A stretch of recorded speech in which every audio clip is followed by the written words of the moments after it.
시작이 되었어요. 죄가 시작이 되었고 모든 사람이 이제 그 사망에 이르게 되었습니다. 그러나 예수님은 마지막 아담으로 이 땅에 오셨어요. 죄의 종지부를 이렇게 찍으신 거예요. 죄의 종지부를 이렇게 찍어주시고 영원한 생명을 열어주셨습니다. 그래서 이제 예수님께서는 이제 보이지 않는 하나님이셨지만 보이는 하나님으로 이 땅에 오셔서 이제 영원한 하나님의 왕국을 이렇게 세우시면서 이제 백성들을 이제 모으시고 계신 겁니다. 그래서 예수님이 오신 목적이 있는데요. 예수님이 오신 목적을 한번 보시게 되면 요한계시록에 이렇게 기록이 되어 있습니다. 요한계시록 같이 한번 읽어보실게요. 시작. 왕자에 앉으신 분께서 이르시되 보라 내가 모든 것을 새롭게 하노라 하시고 또 내게 이르시되 이 말들은 참되고 신실하니 기록하라 하시며. 그래서 이제 예수님께서 내가 모든 것을 이제 새롭게 하신다고 이제 말씀하셨는데요. 이 새롭게 하시는 것이 이렇게 그 뻥튀기 하듯이 이렇게 탁 이렇게 생기는 것이 아니라 이 절차가 필요한 거죠. 절차와 과정이. 예수님께서 모든 것을 이제 그 개역 성경에는 이제 만물을 새롭게 한다 이렇게 했는데요. 이 모든 것을 새롭게 하시기 위해서 지금 이제 오신 거예요. 오셔서 그 과정을 이제 진행하시는 거죠. 그래서 마지막 때 이제 요한계시록에 가서 보시면 완전히 이제 새롭게 하는 그런 일을 이제 진행을 하시게 됩니다. 그래서 이제 그 구약 성경은 오실 메시아를 기록하고 있는 거죠. 앞으로 오실 메시아를 이제 기록하고 있고, 그리고 이제 신약 성경은 오신 메시아를 이제 기록하고 있습니다. 그래서 우리 지금 이제 교회 시대에서는 이제 앞으로 오실 메시아를 또 기다리고 있는 것입니다. 그래서 예수님께서 이제 이 일을 시작하셨고요. 만물을 새롭게 하시는 일을 시작하셨고, 이제 새 하늘과 새 땅을 이제 궁극적으로 열어 주시게 될 것입니다. 그래서 오늘은 이제 이제 출발점과 그 배경에 대해서 한번 우리가 살펴보는 시간이 되겠습니다.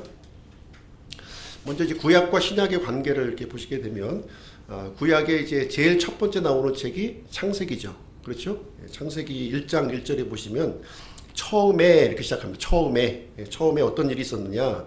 하나님께서 하늘과 땅을 창조하시니라 이렇게 기록하고 있어요. 그래서 하나님께서 처음에 시작을 이제 하늘과 땅을 창조하시면서 시작을 하셨다. 여기서 나오는 하나님은 삼위일체 하나님을 얘기하는 거예요. 삼위일체 하나님. 요한복음 1장 1절에 보시면 또 이 말씀을 받아서 또 처음에를 또 이제 여기서 또 기록하고 있는데요. 요한복음의 이 처음은 창세기의 처음보다는 좀 더 이렇게 앞서가는 처음입니다. 영원한 처음을 얘기하고 있는 거예요. 영원한 처음. 창세기의 그 처음은 만물의 시작의 처음이고요. 여기 이제 요한복음의 처음은 만물의 시작 이전의 처음을 이제 말씀하고 있는 겁니다. 이때 이제 처음에 말씀이 계셨다는 거죠. 말씀이 계셨고 말씀이 하나님과 함께 계셨으며 말씀이 하나님이셨더라 하고 있습니다. 그래서 이 말씀과 하나님은 구별된 존재죠. 구별된 인격체입니다. 그런데 이 말씀과 하나님이 한 하나님이시라고 지금 여기서 이제 우리가 밝혀주고 있는 거예요. 이제 구약 성경은 이제 어떻게 보면 이제 좀 하나님의 그 부분이 좀 이렇게 좀 개괄적으로 우리에게 좀 계시해주고 있다면 지금 요한복음에서 이 하나님은 구체적으로 계시해주고 있는 거예요. 구체적으로 아버지 하나님이 계시고 아들 하나님이 계시고 성령 하나님이 계시다 하는 것을 구체적으로 지금 이제 밝혀주고 있는 겁니다. 그래서 이 아들 하나님이 누구시냐? 바로 이 말씀이 육신이 되신 분, 이분이 이제 아들 하나님이시다. 이렇게 우리에게 구체적으로 알려주시고 있는 거예요. 그래서 예수님이 이제 완성된 계시를 우리에게 보여주고 있는 겁니다. 완성된 계시. 이 구약 성경에서는 완성된 계시가 아니었죠. 부분적인 계시를 하나님께서 주셨습니다. 히브리서 1장 2절 같이 한번 읽어보실게요. 시작. 이 마지막 날들에는 자신의 아들을 통해 우리에게 말씀하시고 그 아들을 모든 것의 상속자로 정하셨으며 그분께서 또한 그 아들로 말미암아 세상을 만드셨느니라. 여기서 마지막 날들이라고 하는 것은 예수님이 그 초림하시는 그때부터 마지막 날인 거예요. 계속 마지막 날 이어지고 있는 거죠. 그래서 여기 보면 마지막 날을 복수로 알려주고 있는 복수.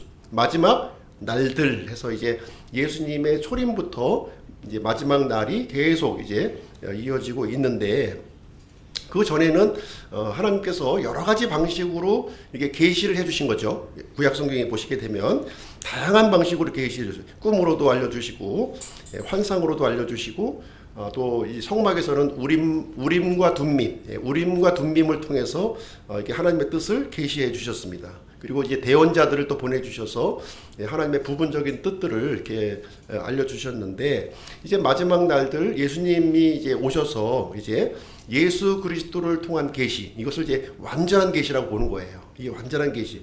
전에는 이제 그림자와 모형으로 이렇게 보여주셨는데, 이제는 실체로서 예수 그리스도를 통해서 실체를 우리에게 이제 보여주시고 있는 것이죠. 바로 이 예수 그리스도가 바로 창조주시라는 거예요. 모든 것을 만드신 분이시라는 거죠. 여기서 이제 그걸 해주고 있고, 뿐만 아니라 만물의 주관자가 되시며 또 만물을 또 심판하실 분으로 여기서 소개를 하고 있는 것입니다.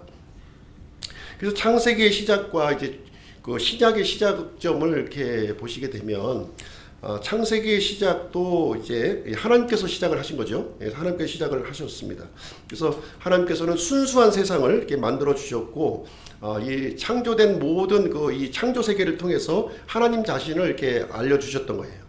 막힘없이 다 알려주셨습니다. 그래서 창세기는 에덴 동산이 이제 그 주 무대예요. 주 무대로 설명을 해주고 있고, 그때는 이제 하나님과 이렇게 굉장히 친밀한 관계 속에 놓여져 있었던 거죠. 막힌 것이 없는.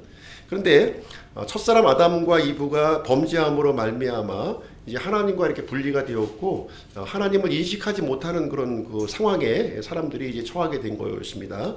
그래서 그러한 이 하나님과 분리된 세계를 이렇게 쭉 이렇게 우리가 살아오다가 이제 신약이 이제 시작이 되는데요. 신약이 이 훼손된 세상, 하나님과 이 분리된 세상을 이제 다시 이제 그 회복시키는 일을 이제 하나님께서 구약에서는 예고하셨고요. 예수님이 오심으로 해서 이제 이 새로운 이 시작을 이제 여시는 이제 장면이 이제 되겠습니다. 그래서 예수님의 이 계시가 바로 특별 계시예요. 특별 계시. 이 기록된 말씀도 특별 계시고요. 예수님 자신이 특별 계시입니다. 예수님 자신이 하나님에 대해서 또 이렇게 우리가 그동안 볼 수 없었던 영원한 세계에 대한 부분들을 이렇게 우리에게 알려주시고 있었던 것이죠. 그래서 신약은 성전을 중심으로 이루어진다는 거예요. 성전을 중심에서 이루어지고, 이제 이 과거에 이 처음에 창조하셨던 그 창조 세계를 예수 그리스도를 통해서 이제 회복을 해 나가시는 것이 이제 되겠습니다. 그것이 바로 신약의 시작점이 이제 되겠습니다. 그래서 이제 복음서를 우리가 좀 이제 사복음서를 한번 보기를 원하는데요. 이 복음서를 우리가 접근을 할 때, 이 복음서는 이 예수 그리스도의 행적을 담은 그런 이야기가 되겠습니다. 그래서 예수님은 이제 과거에 그 구약 성경에 있었던 옛 언약의 성취자로서 이제 이 땅에 오신 거예요. 이 땅에 오셨고, 그것을 이제 가시적으로 보여준 사건이 예수님이 십자가에서 죽으실 때 이 성전의 휘장이 이제 위에서부터 아래로 이렇게 찢어진 사건이죠. 이제 두꺼운 휘장으로 이 하나님의 임재로 우리는 들어갈 수가 없었어요. 근데 예수 그리스도께서 이제 십자가에서 대속의 죽음, 이 피를 흘리심으로 말미암아 하나님과 이게 막혔던 이 휘장이 위에서부터 이제 찢어지게 되고요. 이 하나님의 은혜의 왕자로 우리가 이제 들어갈 수 있게 된 거죠. 우리의 의로는 안 되지만 예수 그리스도의 피를 우리가 의지해서 우리가 들어갈 수 있게 되었습니다. 그래서 십자가 사건을 통해서 구약의 의식법이 폐지가 된 거예요. 의식법, 이 절기라든가 이런 이 헌물들, 그 성전에서 드렸던 헌물들 있지 않습니까? 번제 헌물이라든가 화평 헌물, 죄 헌물, 범법 헌물 이런 것들이 예수 그리스도를 이제 알려주는 거였기 때문에 그 용도가 이제 다 한 거죠. 용도가. 그래서 그 의식법, 구약의 의식법이 이제 폐기가 되었습니다. 지금 이 시대에는 이제 그 구약에 있는 의식이나 절기를 안 지키는 거죠. 우리 신약 교회는 안 지키는 겁니다. 근데 계속해서 구약식 교회를 하고 계신 교회들은 일부분 지키고 있는 거죠. 일부분 뭐 맥추절을 지킨다 이런 식으로 이제 하고 있지만 사실 이제 예수 그리스도의 십자가를 우리가 분명하게 그 의미를 깨닫는다면 더 이상 이 그림자라든가 모형을 붙을 필요가 없죠. 예? 아내가 왔는데 아내가 옆에 와 있는데 계속 그 남편이 사진만 붙들고 사진만 붙들고 울고 있으면 안 되겠죠. 아내가 옆에 있는데 아내 옆에 있으면 아내하고 대화하시면 되지. 멀리 떨어져 있을 때는 이렇게 사진을 보면서 그리워하고 그런 게 필요하지만 이제 왔으면 더 이상 사진 보고 막 흐느끼고 울 필요 없잖아요. 그렇잖아요. 실제 대화를 하시면 되는 거죠. 그래서 예수님은 이 언약의 범위를 이렇게 확장시켜 주셨습니다. 확장시켜 주셨어요. 처음에 아브라함의 언약부터 시작이 됐죠. 아브라함의 언약부터 이렇게 시작이 되어서 이제 이스라엘 백성들에게 이제 하나님께서 이스라엘 백성을 하나님이 선택하셨던 거예요. 이스라엘 백성을 특별히 이제 선택하셨지만 예수님이 오셔서 이제 이런 혈통의 벽, 민족의 벽을 확 허물어 버리신 거예요. 이제 모든 벽이 다 없어지게 된 것이죠. 그래서 이제 이 예수님을 통해서 이제는 새 언약 백성들을 이제 삼으시고요, 모으시는 일이 시작이 된 겁니다. 그래서 예수님의 십자가의 죽으심을 통해서 교회가 이제 가시적으로 이렇게 이제 나타나게 되었습니다. 바로 이제 이 복된 소식이 바로 예수 그리스도시라는 거예요. 이 복된 소식. 그래서 복음이라고 그러지 않습니까? 복음이라는 단어를 쓰고 있는 거죠. 마태 복음, 마태가 기록한 복음, 그 다음에 마가가 기록한 복음, 누가가 기록한 복음, 요한이 기록한 복음. 이 복음이 이제 바로 예수 그리스도의 이 복된 소식을 이제 담고 있는 책이 복음서가 되겠습니다. 그래서 예수 그리스도는 누구시냐? 예수 그리스도는 바로 나사렛 예수시라는 거예요. 나사렛 예수시다. 이게 가공의 인물이 아니라 실제 역사적인 인물이라는 거예요. 역사적 나사렛에서 출신의 그런 예수 그리스도를 얘기하고 있습니다. 목수의 아들로 오셨고요. 예수님은 목수의 아들로 오셨고, 그러나 이렇게 어떻게 보면 사람의 눈으로 볼 때는 좀 누추하고 보잘것없는 모습으로 오셨지만 그분은 하나님의 영광의 광채가 되시고 하나님의 정확한 형상이시라고 우리에게 밝혀주고 있습니다. 하나님의 아들이시고요, 주들의 주시고 왕들의 왕이십니다. 그래서 예수 그리스도는 모든 것을 이렇게 시작하신 그런 분이 이제 되겠습니다. 그 이야기를 이제 그분이 이 땅에서 사셨던 육체를 입고 사셨던 그 이야기를 그분의 발자취를 따라서 한 걸음 한 걸음 같이 한번 가보려고 그러는 거예요. 저도 이제 뭐 이스라엘 땅을 밟아보지 않았지만 성경에 기록되어 있는 이 기록을 근거로 해서 이제 일어났던 그 행적들, 예수님의 행적들을 하나하나 이렇게 살펴보게 될 것입니다. 그래서 예수님이 오셨을 당시에 이스라엘의 상황은 과연 어떤 상황이냐, 그걸 좀 알 필요가 있는 거죠. 예수님 오셨는데 당시 오셨던 시대의 어떤 그 상황, 시대적인 상황을 좀 이제 우리가 좀 이해를 할 필요가 있는 거예요. 그래서 이제 예수님 오셨을 당시에는 유대교의 분파들이 이제 있었다는 거죠. 유대교의 분파들이 있었습니다. 이것은 구약 성경에 안 나오는 이 분파들이에요. 복음서가 시작되면서 요 분파들의 이야기가 나오는 거예요. 그렇죠?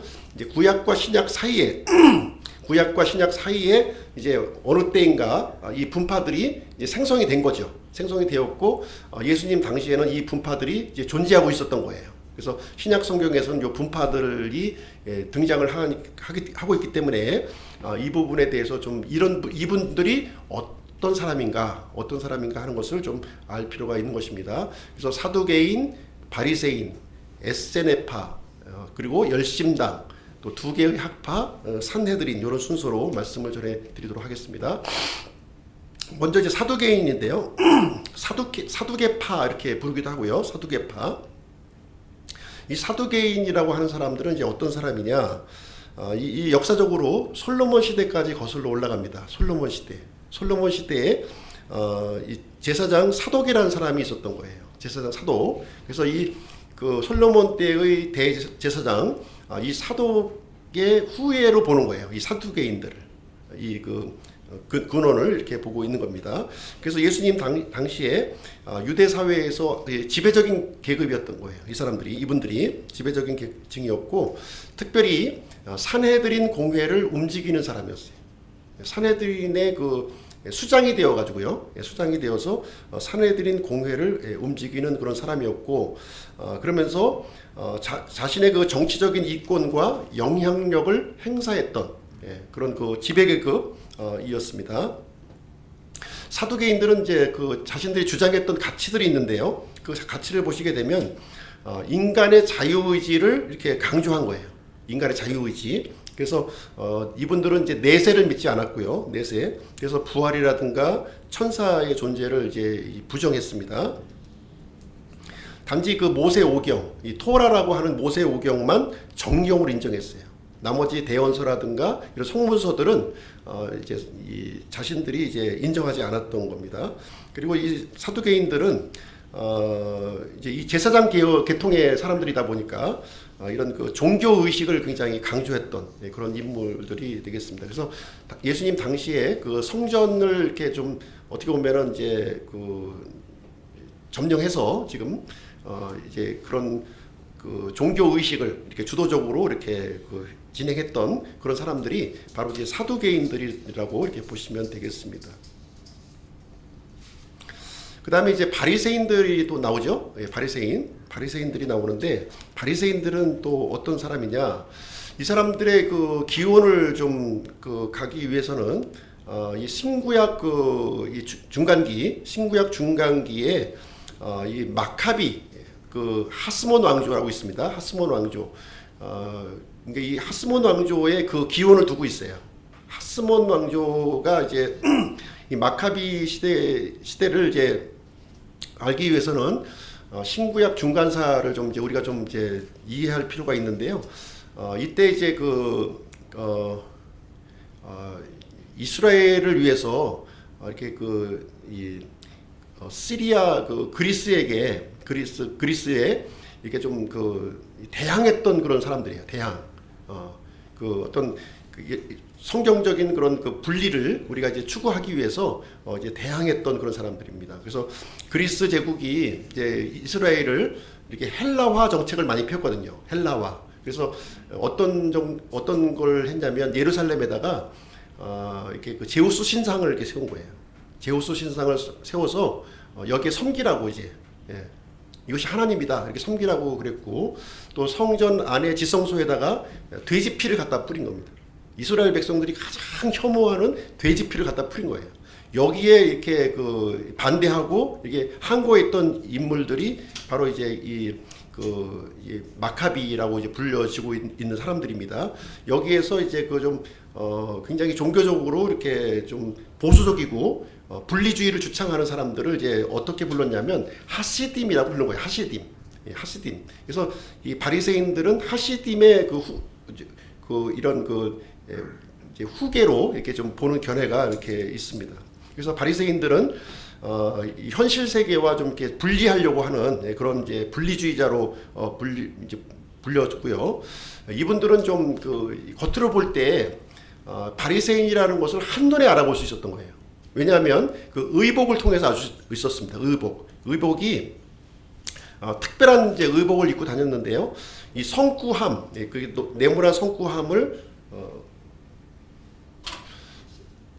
네모난 성구함을 이렇게 그 이마에다가도 이렇게 묶고요, 손목에다가도 묶고 이렇게 다녔던 거예요.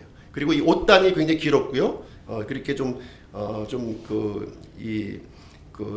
소매도 길고 옷단도 이렇게 긴 이런 옷을 입고 다녔기 때문에 한눈에 봐도 저 사람이 바리새인이구나 하는 것을 이제 알아볼 수가 있었습니다. 이분들은 굉장히 그 율법에 아주 충실한 그런 사람이었고요. 그리고 이제 그 사람들의 그 지도자로 이렇게 행세하기를 굉장히 좋아했던 거예요. 많은 사람들이 지나다니는 곳에 이렇게 두 손을 들고서 막 기도하고, 또 이제 금식한다고 하면서 이렇게 막 수염도 기르고 이렇게 막 이렇게 좀 얼굴을 흉측하게 이렇게 하면서 굉장히 하나님을 열심히 믿는다고 하는 것을 이제 겉으로 드러내기를 굉장히 이제 좋아했습니다. 그래서 바리새인들이 굉장히 중요하게 생각했던 가치는 율법을 문자적으로 이렇게 이해를 했다는 거죠. 이것을 이제 문자를 이렇게 그 상징적으로 해석한 게 아니라 문자 그대로 이것을 믿으려고 하는 그런 생각을 가지고 있었고요. 이 율법 외에 또 전통을 또 이렇게 또 추가한 거예요. 여러 가지 전통들을 이렇게 추가하고 복잡한 규칙을 이렇게 만들었는데 그 의도는 이제 그런 겁니다. 하나님을 잘 섬기기 위해서. 잘 섬기기 위해서 여러 가지 규칙들을 이렇게 많이 이제 만들어 놓고 자신들도 이런 것을 지키면서 백성들에게도 요구했던 거예요. 이렇게 해야지 하나님을 잘 믿는 것이다. 이렇게 어떤 이 기준점을 이렇게 이분들이 많이 이제 제시를 하게 되었습니다. 예수님께서는 오셔서 이제 이 그 사두개인들과 바리새인들의 이 위선적인 행동을 아주 신랄하게 이제 비판을 하셨습니다. 세 번째 그룹이요, 에세네파입니다. 에세네파라고 있는데 이분들은 이제 사두개인들과 바리새인들은 이렇게 군중 속에 이렇게 머물러 있었는데 이 에세네파 사람들은 이런 그 사람들과 이렇게 있는 이런 공동체를 떠나서 믿음 생활을 한 거예요. 떠나서 이 광야 쪽에서 이제 사람이 없는 광야에서 공동체 생활을 이렇게 한 겁니다. 공동체 생활을 극단적 그 바리새주의를 좀 이분들은 따랐었고요. 도덕적 순결과 순수성을 이렇게 추구를 했습니다. 그래서 결혼이라든가 살생, 육식 이런 것들을 좀 금했고요. 엄격한 이런 금욕주의 그런 규율이 이제 이렇게 있었습니다. 이렇게 그 살생을 금지했기 때문에 그 성전에서 드리는 이 희생헌물도 이렇게 좀 거부하는 그런 사람이었고요. 그래서 기존에 그 사두개파들이 이렇게 행하는 종교 의식 이런 것들을 이제 거부했던 거죠. 그러면서 오실 메시아를 갈망했어요. 오실 메시아 오셨는데 그 오신 메시아는 이제 알아보지 못하고 계속해서 앞으로 오실 메시아를 이제 이렇게 갈망을 하고 있었습니다. 그래서 이분들이 주로 이제 그 사회 주변에서 고립된 그 생활을 이제 하고 있고요. 주로 이제 쿰난이란 지역에서 많이 공동체 생활한 것으로 이렇게 고고학적으로 발견이 되고 있습니다. 네 번째 그룹입니다. 네 번째 그룹은 열심당이라고 하는 그룹이에요. 열심당. 무언가 좀 열심을 내는 것 같은 사람들이죠. 이 사람들은 당시에 이스라엘이 이렇게 좀 지역별로 나누어서 통치가 이루어졌어요. 지역별로 나누어서 북부 지역, 중부 지역, 이렇게 서부 지역 이렇게 나눠서 이렇게 통치가 이렇게 분할해서 이루어졌는데 그 중에서 이제 로마 황제 아우구스투스, 당시 이제 초대 황제죠. 초대 황제 아우구스투스가 헤롯 아켈라오를 폐위시킵니다. 이분이 이제 어디를 다스리고 있었냐면 유대 땅과 그 사마리아 지역을 이렇게 요르단강 이제 서편을 이렇게 좀 관장하고 있었던 것이죠. 그래서 이 아켈라오를 폐위시키고 로마 총독으로 하여금 직접 통치를 진행한 거예요. 로마 황제가. 그래서 이제 우리 성경 복음서 읽어보게 되면 이제 헤롯이 등장하는데요. 이 헤롯이 바로 이 아켈라오인 거예요. 아켈라오고 여기 이분이 폐위된 다음에 이제 로마 총독으로 이제 빌라도 이런 분들이 이제 다스리고 있었던 것이 되겠습니다. 이 열심당은 이제 이렇게 로마가 직접적으로 이스라엘을 이렇게 식민지처럼 이렇게 다스리게 되니까 거부 운동을 한 거예요. 거부 운동을. 그래서 우리는 그 로마에 우리는 세금을 낼 수 없다 이렇게 이제 주장을 했었고요. 그래서 비밀 결사 조직을 결성해서 이렇게 좀 그 로마 그런 사람들을 공격하고 파괴하고 하는 일들을 진행했습니다. 그래서 예수님의 제자 중에서 셀로딘 시몬이라고 등장하는데요. 셀로딘 시몬 이분이 바로 이제 열심당에 속해 있는 거죠. 그래서 이제 반로마 이런 그 혁명 결사 조직에 속해 있는데 예수님을 만나서 이제 제자가 된 것이고요. 사도행전 5장 37절에 보시면 이제 가말리엘이 예수님을 따르는 이제 제자들에 대해서 언급을 하면서 갈릴리의 그 유다의 사건을 얘기하는데 바로 이것이 이제 열심당이 이렇게 그 폭동을 일으켰던 사건이에요. 납세 거부 운동을 막 일으켰던 그것을 여기서 소개해주고 있는 것이죠.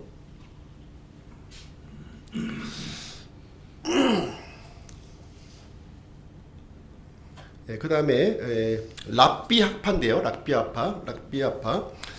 당시에 그 예수님 당시에 그 이제 랍비는 이제 그 우리말로 얘기하면 이제 선생님이라고 하는 뜻인데 이제 이 랍비 학파가 이제 두 개가 있었습니다. 아주 유명한 그 학파 두 개가 있었는데 하나는 샴마이 학파, 또 하나는 힐렐 학파 이렇게 이제 불려지는 거예요.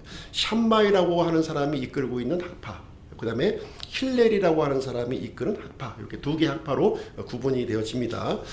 사도 바울이 이제 나는 가말리엘 문화에서 이제 이렇게 율법을 이렇게 배웠다 이렇게 얘기하고 있지 않습니까? 그래서 이 가말리엘이 힐렐의 손자예요. 그러니까 자기는 이제 힐렐 쪽에 이제 이렇게 그 힐렐 계통의 그런 그 이제 율법을 이제 배웠던 그런 이제 인물이 되었던 거죠. 근데 이 샴마이 학파는 보시게 되면 예루살렘 중심으로 이렇게 그 형성이 되었고요. 예루살렘 중심으로 되어서 굉장히 율법에 대해서 엄격한 학파예요. 샴마이가. 힐렐은 좀 이 바울은 자신이 엄격한 학파에서 이렇게 좀 이제 자라났다고 그러잖아요. 근데 사실 이제 이 힐렐보다는 샴마이가 더 엄격합니다. 이 샴마이 사람들은 이방인과는 아예 그 접촉을 하질 않아요. 이방인과는 완전히 단절된 그런 생각을 하고요. 엄격하게 율법을 해석했던 그런 학파가 되겠습니다. 그리고 로마 정부에 대해서도 굉장히 그 부정적인 감정을 이렇게 갖고 있는 민족주의적 성향을 갖고 있었고요. 성전에서 진행되는 의식을 굉장히 강조했던 학파가 샴마이 학파입니다. 샴마이. 반면에 힐렐 학파는 좀 이제 좀 약간 좀 샴마이보다는 좀 진보적인 학파로 좀 이해하시면 될 것 같아요. 왜냐하면은 이 바벨론 출신들로 구성된 거예요. 다시 말하면 디아스포라 유대인들로 이렇게 구성이 된 겁니다. 그러다 보니까 이제 좀 아무래도 예루살렘 중심으로 이렇게 학문을 했던 사람보다는 이제 외국에서 이렇게 들어왔던 이 사람들은 좀 아무래도 좀 개방적일 수밖에 없는 거죠. 개방적인 그런 갖고 있었고요.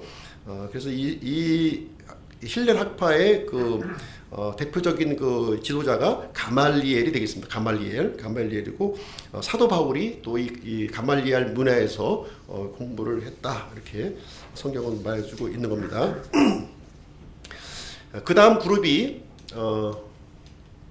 산헤드린 공회인데요. 산헤드린 공회라고 하는 단어가 많이 나오죠. 우리 복음서를 읽다 보면 공회에서 뭐 이렇게 어떤 이제 출애를 시키고 하는 이런 장면이 나오고 있는데 산헤드린 공회에 대해서 잠깐 이제 말씀드리면 유대인들의 최고 법원에 해당됩니다.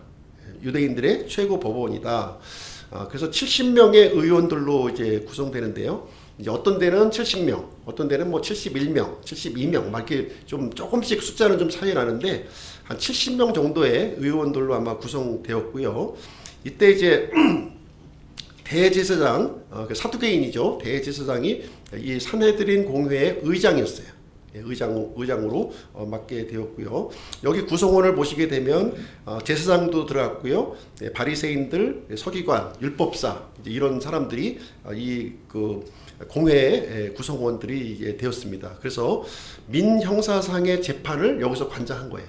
이 백성들이 제기하는 지금으로 얘기하면 뭐 법원이죠, 법원이어서 그래서 이제 잘못한 것으로 판명이 되면 이렇게 막 퇴장을 때릴 수도 있고요. 또 이게 감옥에 가둘 수도 있는 그런 권한을 가지고 있었습니다.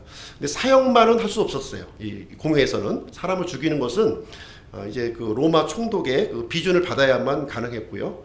이제 독자적으로는 어떤 그 이런 그 매질이라든가 그 인신을 구속하는 정도 그런 정도를 했고요.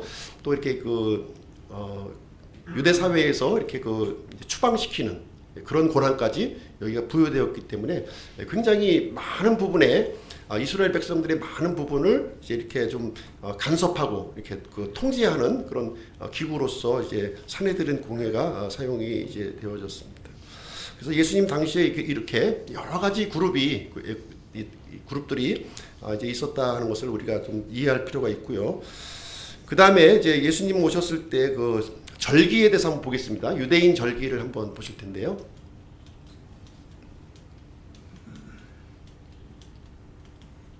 유대인 절기, 이제 명절인데요. 대표적으로 7개의 절기가 있지만 그 중에서도 이스라엘의 그 남자들은 1년에 세 차례 성전에 이제 올라갔었던 거죠. 중요한 명절 세 가지가 나오는데 유월절, 오순절, 그리고 장막절 그 세 가지가 중요한 이제 명절이 이제 되겠습니다. 그래서 성경에서도 요 명절에 대한 언급이 지금 복음서에 등장하고 있는 것이고요. 이 외에도 이스라엘의 절기 외에도 봉헌절이라고 또 등장합니다. 봉헌절. 이 수전절이라고도 불리는데 이것은 이제 그 마카비 그 혁명하고도 연관이 있는 거예요. 그래서 그 시리아 황제가 성전을 이렇게 훼손했을 때 이렇게 그 다시 성전을 회복한 날을 기념해서 이제 지키는 그런 절기가 봉헌절입니다. 봉헌절. 그다음에 이제 부림절도 있고요. 부림절. 요기에 대해서 한번 좀 보도록 하겠습니다. 첫 번째는 이제 유월절인데요. 유월절은 이제 아시다시피 출애굽을 기념한 그런 절기가 되겠습니다. 출애굽을 기념한 절기인데요. 이것은 새해 첫 달 만월에 지켜지는 거예요. 새해 첫 달 만월에 지켜진다. 그러니까 1월 14일 날 지켜지는 그런 절기가 되겠습니다. 이때에는 보리수확기예요. 보리가 이제 이렇게 수확하는 그 시점이 되겠습니다. 그래서 10일 날 흠없는 양을 이제 고르고요. 14일 날 저녁에 이 양을 이제 잡는 그런 명절이 이제 되겠습니다. 그래서 이날에는 유월절 만찬을 이렇게 진행하는데요. 예수님께서도 제자들과 함께 이제 만찬을 하는 장면을 우리가 볼 수 있는데 이때는 불에 구운 양고기와 누룩이 없는 빵, 쓴 채소를 이때 이제 먹는 겁니다. 그래서 이 조상들이 이제 이집트 땅에서 이렇게 구출받은 그것을 기념하는 그런 행사를 매년 이렇게 진행하게 되었습니다. 그래서 예수님은 이 유월절 날, 그러니까 양 잡는 날이죠. 이 양 잡는 날에 십자가에 달려서 이렇게 죽으셨고요. 구속 사역을 여기서 성취하시게 된 것입니다. 자, 무교 명절 한번 보실 텐데요. 유월절 하면은 14일 하루를 얘기하는 거예요. 14일 하루를 얘기하고 있는 것이고, 무교절 얘기하면은 유월절 다음 날부터 일주일 동안의 기간을 무교절이라고 부릅니다. 그리고 유월절과 무교절을 합쳐서 이 8일간의 기간을 무교명절이라고 부르는 거예요. 무교명절. 요것을 이제 어떻게 이해하냐면 성경의 문맥으로 이해하시면 됩니다. 성경으로 문맥으로. 무교절이다. 무교절 얘기하면은 유월절을 포함한 8일간의 명절을 얘기하는구나. 이렇게 보시면 되고요. 양 잡는 유월절 이렇게 얘기하면은 이것은 하루만 언급하는 것이다. 이렇게 보시면 되겠습니다. 그래서 14일 날 이 유월절이 되는 거고요. 예수님 그 당시에 요거를 이제 제가 설명드리는 거예요. 14일이 이제 유월절, 이제 이 하루가 지켜지는 것이고요. 무교절로 해서 7일간 이렇게 지켜집니다. 총 8일간 이렇게 지켜지는데요. 그래서 이제 이스라엘 백성들이 먼 곳에서 올 거 아닙니까? 예루살렘으로. 그래서 6월절 하루만 지키려고 오는 것이 아니라 이제 무교절까지 쭉 이어지기 때문에 8일간의 명절을 지키기 위해서 이렇게 오는 겁니다. 그래서 6월절을 지키기 위해서는 이제 많은 준비를 해서 이렇게 한 달 이상 준비를 해서 예루살렘을 이제 방문하게 되어지는 것입니다. 그 다음에 이제 그 오순절인데요. 오순절은 6월절 이후에 50일째 되는 날을 얘기하는 거예요. 50일째 되는 날. 오순, 그러니까 50이죠. 50일이 되는 것입니다. 이 오순절은 이제 무엇과 연관이 있냐면 미래 수학과 연관이 있는 거예요. 아까 6월절은 무엇과 연관이 있다고 그랬죠? 보리. 6월절은 보리 수학절이에요. 이 오순절은 밀 수학이에요. 밀. 그래서 지금 이제 그 일반 교회에서는 이 오순절을 맥추절이라고 부르거든요. 맥추절이라고 부르는 걸 합당치 않은 거예요. 보리맥이죠, 보리맥. 보리맥은 6월절이 됩니다, 6월절. 맥추절 하면 6월절인 거예요, 6월절. 이 오순절은 보리가 아니라 밀수학하고 연관된 밀입니다. 밀가루죠. 이때는 이제 6월절에는 누룩이 없는 이제 빵을 먹는 거죠. 누룩이 없는 빵. 반면에 오순절에는 누룩이 들어있는 빵을 먹습니다. 이거 틀린 거예요. 이게. 그래서 6월절은 왜 누룩이 없는 빵을 먹느냐? 그 이집트에서 이렇게 이집트의 속박에서 이 고통스러운 속박에서 벗어난 것을 기념하기 때문에 누룩이 없는 그 빵을 이렇게 먹게 되는 것이고요. 반면에 이 오순절은 약속의 땅에 정착해서 이렇게 먹는 거예요. 약속의 땅에. 그러다 보니까 굉장히 기쁜 날이죠.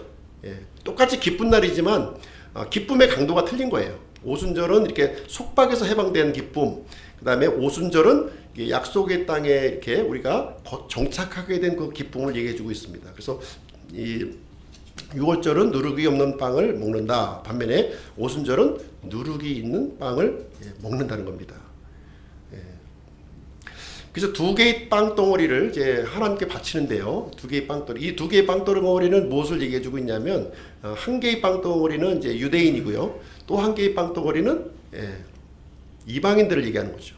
그래서 오순절에는 이제 하나님께서 이방인들도 이렇게 받아들여 주시는. 그래서 이 오순절이 교회의 시작이 되는 거죠. 교회의 시작. 믿는 유대인과 믿는 이방인들이 이렇게 교회의 멤버로 구성되는 것을 여기서 상징해 주고 있습니다. 이 오순절은 하루만 지키는 거예요. 하루. 딱 하루. 50일째 되는 날 하루를 이제 지키게 되는데 요 날짜를 카운트하는 방법을 좀 말씀드리도록 할게요. 예수님 당시에 예수님은 이제 언제 돌아가셨냐면 14일 날 돌아가셨죠. 14일 6월절 날 돌아가신 거예요. 6월절 돌아가셨고요. 그리고 예수님이 돌아가신 날 그 다음 날이 금요일이에요. 금요일. 그러니까 그 무교절의 첫날, 7일간의 무교절의 첫날이 이제 안식일로 이렇게 지킵니다. 안식일로 지키게 되는데 이것을 이제 어떤 안식일이라고 보냐면 큰 안식일이라고 부르는 큰 안식일. 그러니까 6월절도 안식일이에요. 6월절도 안식일이고 6월절 다음 날 무교절의 첫날도 안식일이에요. 근데 이 안식일 어떻게 부르냐? 큰 날, 큰 안식일이라고 부르는 겁니다. 큰 안식일.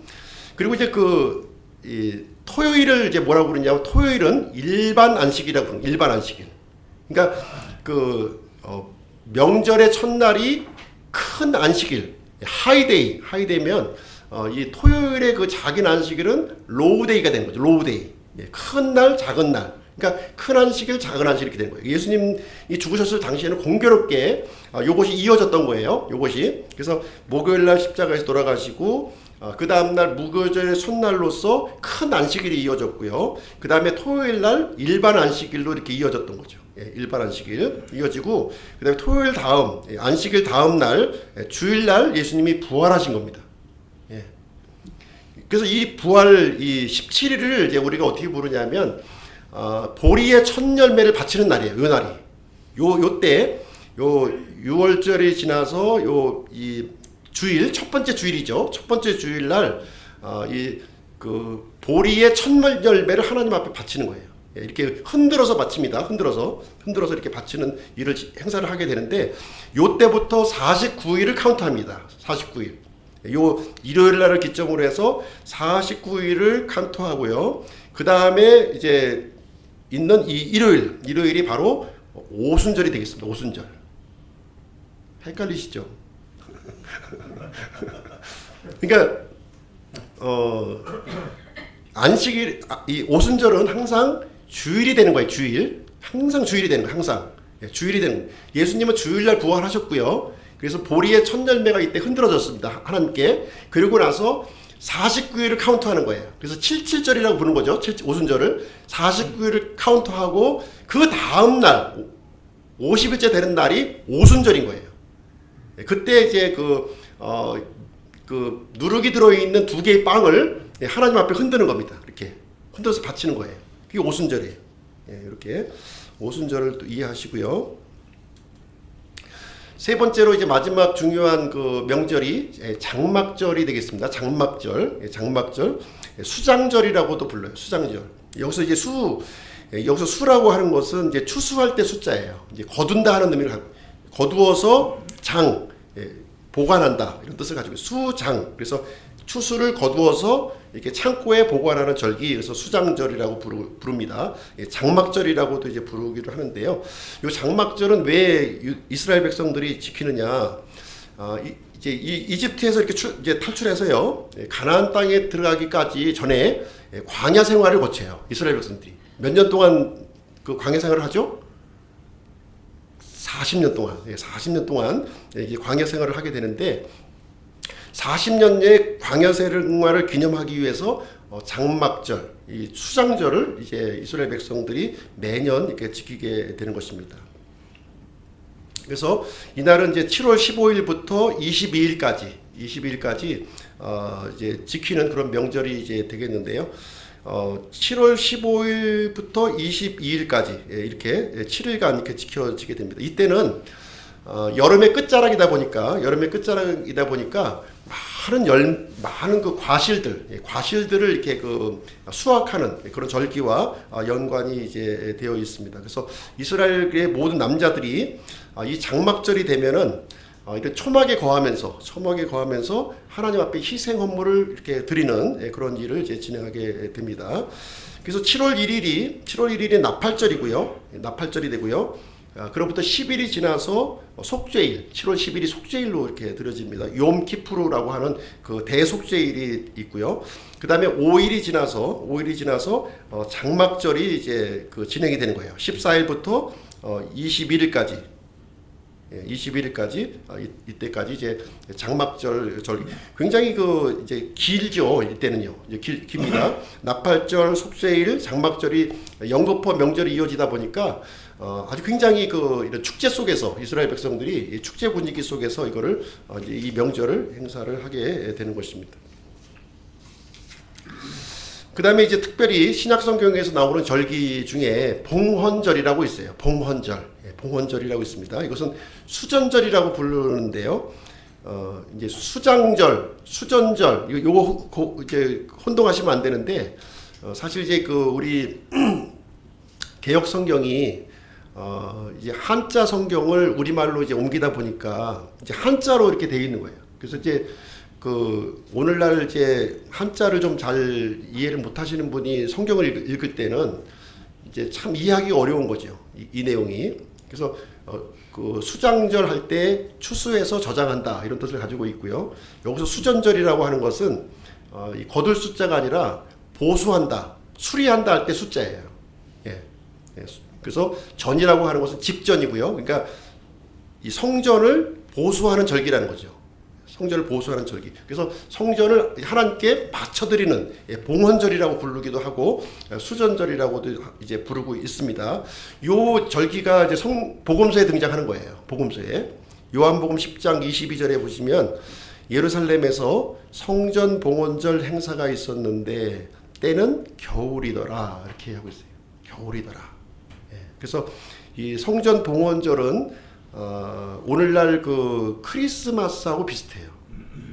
빛의 절기 하누카라고 해서 굉장히 빛을 밝히고요. 그러니까 이 성전이 이방인들에 의해서 완전히 이렇게 더럽혀졌잖아요. 그것을 다시 회복해서 깨끗하게 이렇게 만드는 해서 하나님에게 바치는 그런 절기가 봉헌절인데요.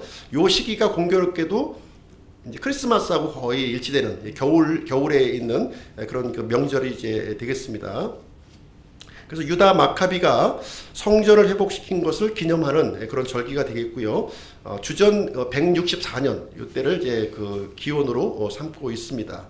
그래서 안티오쿠스 에피파네스 4세라고 하는 이 시리아 황제가 예루살렘에다가 제우스 신전을 이렇게 세우고요. 성전에다 돼지 피를 이렇게 뿌리고 이렇게 하면서 완전히 이 성전을 더럽히고 모독하는 그런 이제 악한 일을 이렇게 진행했거든요. 그래서 여기에서 이제 이러한 거에 대해서 맞선 사람이 누구냐면 당시에 제사장 마따디아라고 하는 사람이 이제 맞섰던 거예요. 여기서요. 근데 이분에게는 5명의 아들이 있었던 거죠. 독수리 5형제가 있었던 거예요. 그래서 어느 집안에 남자 형제 5명이 있으면 무서울 게 없죠. 그 동네에서 한 명이 얻어맞고 들어오면은 나머지 4명이 합세해 가서 이렇게 공격하면은 당해낼 수가 없는 거예요. 그래서 이 마따디아라고 하는 제사장에게 5명의 이제 이 아들들이 있었는데 이 마카비라는 별명이 있는 거예요. 마카비가 이제 뜻이 무엇이냐면 망치입니다. 이 망치 형제들이에요. 이 망치 형제들이 이제 아버지의 이 의로운 이런 이 항거에 대해서 같이 이렇게 힘을 합세해서 이 시리아 이런 군대들을 게릴라 전투를 통해서 이렇게 맞서 싸운 거예요. 막 그냥 공격하고 이렇게 막 하는 일들을 이렇게 진행했습니다. 이 사람들에게 또 이스라엘의 많은 청년들이 또 합세를 해가지고 이 독립운동으로 이렇게 발전이 되어서 시리아를 완전히 이렇게 또 물리치는 그런 일이 주전 164년에 이루어졌고요. 이 더럽혀진 성전을 다시 이렇게 회복시켜서 하나님 앞에 이렇게 드리는 그런 이제 일을 진행했는데 이것을 기념하는 그런 날이 이제 되겠습니다. 그래서 이걸 마카비 혁명이라고 부르는 것이고요. 이 혁명을 계기로 하스몬 왕조가 세워지는 거예요. 예수님 오시기 전에 하스몬 왕조가 이렇게 세워지게 됩니다. 그래서 3년 만에 성전이 회복되었고 이때에도 8일간의 봉헌 축제를 이제 하는 거예요. 이게 빛의 축제라고 해서 굉장히 아주 이게 기쁘게 이 날을 축하하고 즐기는 그런 날이 이제 되겠습니다. 5번째는 이제 부림절인데요. 부림절이 이제 등장하는데 이 부림절은 유대인 포로기와 연관이 있어요. 유대인 포로기와 이제 연관되어서 생긴 절기가 되겠습니다. 에스더서에 이제 이 내용이 기록이 되어 있죠. 에스더서. 이제 하만이 이스라엘 백성들을 완전히 말살하려고 하는 계획을 세웁니다. 이때 이제 일어섰던 인물이 누구냐? 에스더와 모르드게였다는 거예요. 당시 아하수에로라고 하는 황제의 부인이었던 에스더, 그리고 성전의 문지기로 있었던 모르드게, 이 두 사람의 지혜와 용기로 이렇게 이제 멸망하려고 했었던 이스라엘 백성들이 구출받는 놀라운 극적인 이야기가 기록되어 있는데요. 이 구원의 날을 기념하기 위해서 이스라엘 백성들은 부림절을 해마다 이렇게 지켰던 것이죠. 이때에는 음식을 서로 나누고 가난한 사람들에게 구제하는 그런 날로 이렇게 되었습니다. 이 외에도 월삭을 또 중요하게 지켰고요. 또 안식일을 굉장히 중요하게 지키게 되었습니다. 이 월삭이라고 하는 것은 이제 한 달의 첫날을 얘기하는 거예요. 한 달의 첫날. 음력으로 1일이 월삭이에요. 음력으로 1일. 초하루를 월삭이라고 부르는 겁니다. 안식일은 이제 아시다시피 이제 토요일 일반 안식일이 있었던 것이고요. 그 다음에 명절의 시작과 끝을 또 안식일로 지켰던 거예요. 그래서 그날을 이제 하이데이, 그러니까 큰 안식일로 이렇게 지켰습니다. 특별히 이제 장막절이 끝난 다음에도 그 다음 날도 또 안식일로 지켰어요. 이스라엘 백성들은. 그래서 장막절이 끝난 그 다음 날은 Great Day. 그래서 큰 날, 아주 큰 날로 또 이렇게 하이데이와 같은 개념이지만 독자적으로 아주 큰 날로 또 큰 안식일로 이렇게 지켰습니다. 참고적으로 좀 이해하시면 되겠고요. 그래서 종합적으로 한번 보시게 되면, 종합적으로 한번 보시고 무교절, 오순절, 장막절 이렇게 보시게 되면 시기적으로는 이제 무교절은 14일부터 21일까지 8일 동안 지키는 것이고요. 오순절은 50일째 되는 날, 50일째 되는 주일에 이제 하루 이제 오순절을 지킵니다. 그리고 장막절은 이제 15일부터 22일까지 8일 동안 지켜지는 명절이 이제 되겠습니다. 그래서 그 무교절은 출애굽을 기념하기 위해서 지켰고요. 오순절은 가나안 정착에 대해서 감사를 드렸고요. 장막절은 수학에 대해서 감사를 드리는 그런 명절이었습니다. 그래서 신약 그 예수님 그 복음서에 대표적으로 나오는 세 개의 명절 말씀을 이제 드렸습니다. 자, 그러면은 예수님 당시의 그 시대적 상황을 좀 한번 보실 텐데요. 어떤 시대에 예수님이 오셨는가 하는 것이죠. 예수님이 오셨을 당시 그 정치적인 상황을 보시게 되면 당시에는 그 로마의 지배 속에 이제 있었습니다. 로마의 식민지로 이렇게 머물러 있었고요. 문화적으로는 이 그리스 문화, 헬라 문화의 영향 속에서 이렇게 있었습니다. 정치적으로는 이제 로마가 이렇게 지배하고 있었지만 문화적인 여러 가지 부분에 있어서는 그 알렉산더의 이 그리스 문화가 많이 이렇게 그 영향을 미치고 있었습니다. 언어라든가 생활이라든가 이런 습관들이 여기 이제 그 녹아져 있었고요. 이스라엘의 그 이 종교적인 상황을 좀 보시게 되면 우상 숭배가 사라졌습니다. 우리 그 이제 열왕기라든가 역대기를 보시게 되면 이스라엘 백성들이 많은 우상들을 섬기는 모습이 이제 기록돼 있죠. 근데 이제 바벨론 포로로 잡혀갔다가 다시 돌아왔을 때는 다시는 우상을 섬기지 않습니다. 이제 다시는 우상 섬기지 않아요. 이제 너무 많은 우상을 접했기 때문에 더 이상 우상은 이제 진저리가 나는 거예요. 진저리가 나서 우리 이제 아주 철저하게 깨달은 게 뭐냐? 이제 우리 우상 섬기면 안 돼. 우상 섬기지 말고 오직 하나님만 섬겨야 돼 하는 마음이 그 대부분의 그 이스라엘 백성들에게 있었던 거예요. 우리 우상 얘기도 하지 마. 우리 그 북이스라엘도 멸망했고 남유다도 멸망했고 그 바벨론에서 70년간 지긋지긋하게 고생했어. 우상 때문에. 이제 우리 하나님만 섬겨야 돼 하는 마음이 있었던 거예요. 그 부분이 이제 그 자리 잡고 있었고요. 이런 상황에서 예수님 오셨다는 거예요. 그런데 문제는 뭐냐면 하나님만 섬겨야 돼 이런 생각을 갖고 있는 건 굉장히 좋은데 그 내용이 문제죠. 내용이 없는 거예요. 껍데기는 하나님을 붙들었지만 실질적으로 그 내용이 이제 완전히 그 실종되어 있는 그런 상태였던 거죠. 그래서 그 율법을 지킨다고 이렇게 막 애를 썼지만 실질적으로 율법의 그 내용은 상실된 그런 모습을 이제 보였고요. 그래서 하나님의 말씀과는 많이 멀어져 있는, 말로는 하나님의 선택된 백성이요 이렇게 그렇게 표현을 했지만 실질적으로는 하나님의 말씀과는 너무나 멀리 떨어져 있는 그런 상황에서 예수님이 이제 오셨다는 내용이 되겠습니다. 여기 이제 도표로 잠깐 보시게 되면 여기 이제 북이스라엘이 주전 721년에 이제 아시리아에 의해서 멸망을 했고요. 이어서 남유다는 주전 586년에 바벨론에 의해서 완전히 멸망을 하고 70년간 이제 포로 생활을 하게 됩니다. 그리고 나서 이제 70년이 지나서 이제 이스라엘도 이제 돌아오게 됩니다. 그러면서 바로 이어서 지금 이제 이스라엘은 어떤 그 상황에 놓여지게 되냐면 그리스의 식민지가 되었고요. 또 로마의 식민지로 이렇게 이어지는 굉장히 그 혼란을 거듭하는 그런 시대적인 상황을 여기서 보여주고 있습니다.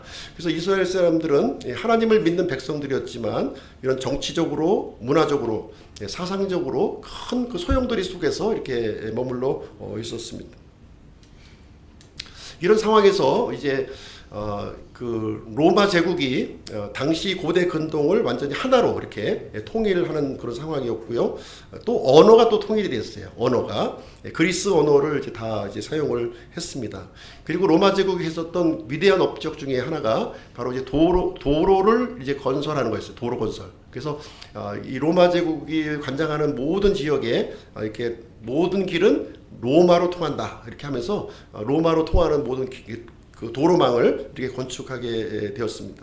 그리고 유대인들은 이렇게 여러 제국들의 이런 식민지를 거듭하면서 이렇게 그 국내에 머물러 있었던 사람도 있었지만 또 국외로 이렇게 또 핍박을 받아서 또 퍼져나갔던 사람들이 있었는데 이때 유대인들은 이제 그 가는 곳곳마다 이제 했었던 일이 무엇이냐면 회당을 만드는 일이었어요.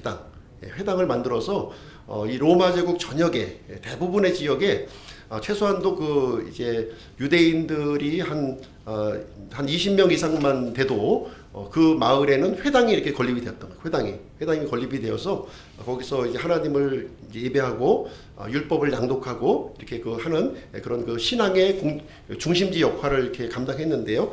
나중에 사도 바울이 이 복음을 전할 때 어디서 복음을 전했냐면 가는 곳곳마다 회당에서 복음을 전한 거예요.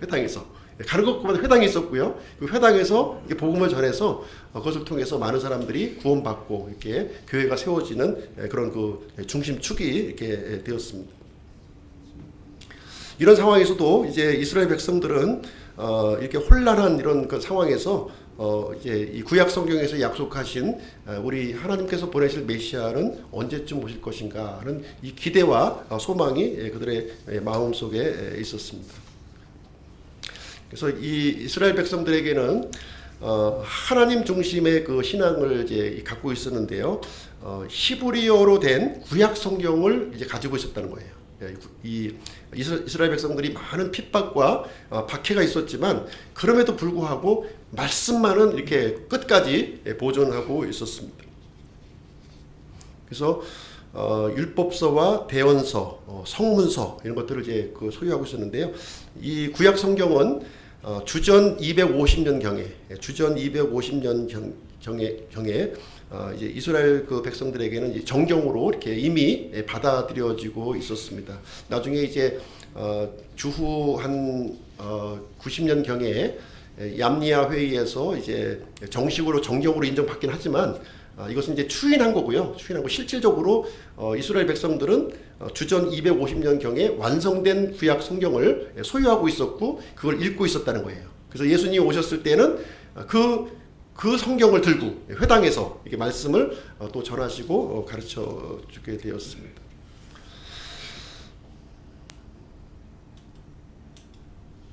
율법의 이제 근본 정신이 이제 실종되어 있었는데요. 겉으로는 하나님을 참 열심히 믿고 하나님의 말씀을 들고 있었지만 실질적으로 그 내용면에서 들어가 보니까 이 율법의 근본 정신과는 완전히 실종된 모습을 이제 보여주고 있다. 그래서 예수님께서도 유대 그 종교 지도자들을 향해서 이렇게 엄청난 말씀을 해주십니다. 같이 한번 읽어보겠습니다. 시작. 너희는 너희의 아비 마귀에서 났으므로 너희 아비의 욕망들을 행하려 하느니라. 그는 처음부터 살인자였고 자기 안에 진리가 없으므로 진리 안에 거하지 아니하였으며 거짓말을 할 때 자기의 것으로 말하나니 이는 그가 거짓말쟁이요 거짓의 아비이기 때문이라. 그래서 예수님이 그 당시의 종교 지도자들 바리새인, 사두개인, 그 서기관들 이런 사람들을 향해서 뭐라고 얘기했냐면 너희 아비 마귀라는 거예요. 하나님의 백성이 아니라고 지금 하나님의 백성이 아닐 정도가 아니라 지금 너희 아비가 마귀다. 아브라함이 아니다 하는 것을 여기서 이제 공개적으로 예수님이 이렇게 말씀하셨고요. 당시 종교 지도자들은 하나님을 섬긴다고 하지만 실질적으로는 이제 하나님의 뜻과는 전혀 다른 모습을 가지고 있었습니다. 그래서 율법을 이렇게 그 백성들을 통제하는 도구로 이렇게 사용했고요. 많은 전통과 규칙을 이렇게 추가를 시켰습니다. 그래서 하나님의 말씀과는 동떨어진 하나님을 섬겼습니다. 그래서 이제 예수님은 이렇게 또 표현합니다. 소경이 소경을 인도한다. 눈먼 자가 눈먼 자를 인도한다. 그렇게 또 칠타를 하셨어요. 마태복음 15장 14절인데요. 같이 한번 읽겠습니다. 시작.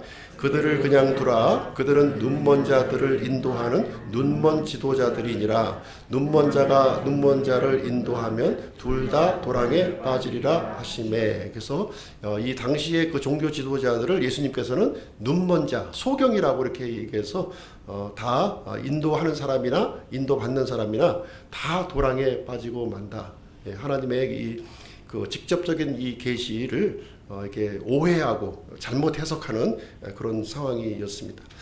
당시의 성전 의식과 절기는 잘 지켜졌어요. 잘 지켜졌습니다. 그렇지만 이것은 종교적인 행사로 그냥 전락을 해 버렸습니다. 단적인 예를 어떻게 표현해주고 있냐면 주의 유월절, 지금 이제 출애굽기와 레위기에는 주의 유월절로 소개합니다. 주의 유월절. 근데 요한복음에 보시게 되면 주의 유월절이 아니라 유대인들의 유월절로 소개하고 있어요. 예. 하나님의 명절이 사람의 명절로 바뀐 거죠. 예. 하나님이 중심이 아니었어요. 예. 사람이 중심이었던 거죠. 말씀이 중심이 아니었어요. 사람의 생각이 중심이었던 거죠. 그래서 지도자들은 그냥 종교 연습을 지금 하고 있었던 것이었고요. 백성들은 하나님의 일에 대한 깊은 이해가 없는 그런 상황에 놓여져 있었습니다. 그래서 지도자들은 당시 그 백성들을 잘못된 길로 이렇게 인도하고 있었다는 거예요. 이런 상황에서 예수님이 오셔서 이제 구약에 약속된 내가 메시아라고 설명했을 때 이 지도자들의 반응이 이렇게 그 부정적이었던 것을 우리가 이제 이해를 할 수가 있는 것이죠. 결론을 내리도록 하겠습니다. 나가버렸네. 결론을 내리겠습니다. 말라기 3장 1절, 말라기 3장 1절 한번 보실게요. 같이 읽겠습니다. 시작. 군대들의 주께서 말씀하시느니라. 보라, 내가 내 사자를 보내리니 그가 내 앞에서 길을 예비할 것이요 또 너희가 구하는 주가 갑자기 자신의 성전에 오리니 곧 너희가 기뻐하는 언약의 사자라. 보라, 그가 오리라. 그래서 이 말라기의 마지막 부분에 이제 하나님께서 메시아를 보내시겠다고 약속을 했고요. 메시아를 보내기에 앞서서 내 사자를 먼저 보내겠다. 이렇게 말씀을 해 주셨습니다. 여기서 내 사자는 누굽니까? 엘리야를 가리키고 있는 거예요. 엘리야. 엘리야로 왔었던 인물이 바로 침례 요한이었던 것이고요. 너희가 구하는 주, 그 메시아, 바로 그분이 예수 그리스도이심을 복음서에서 우리에게 알려주고 있는 것이 되겠습니다.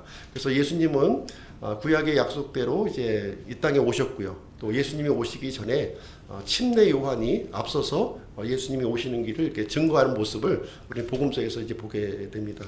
그래서 오늘은 신약 시대의 복음서의 배경에 대해서 함께 살펴보는 시간을 가졌습니다. 그래서 다음 주부터는 예수님의 행적을 이제 차근차근히 이제 예수님의 탄생하기 이전의 모습부터 이제 유아기 이렇게 또 어린 시절, 공생의 초기 이런 순서로 해서 말씀을 전해드리도록 하겠습니다.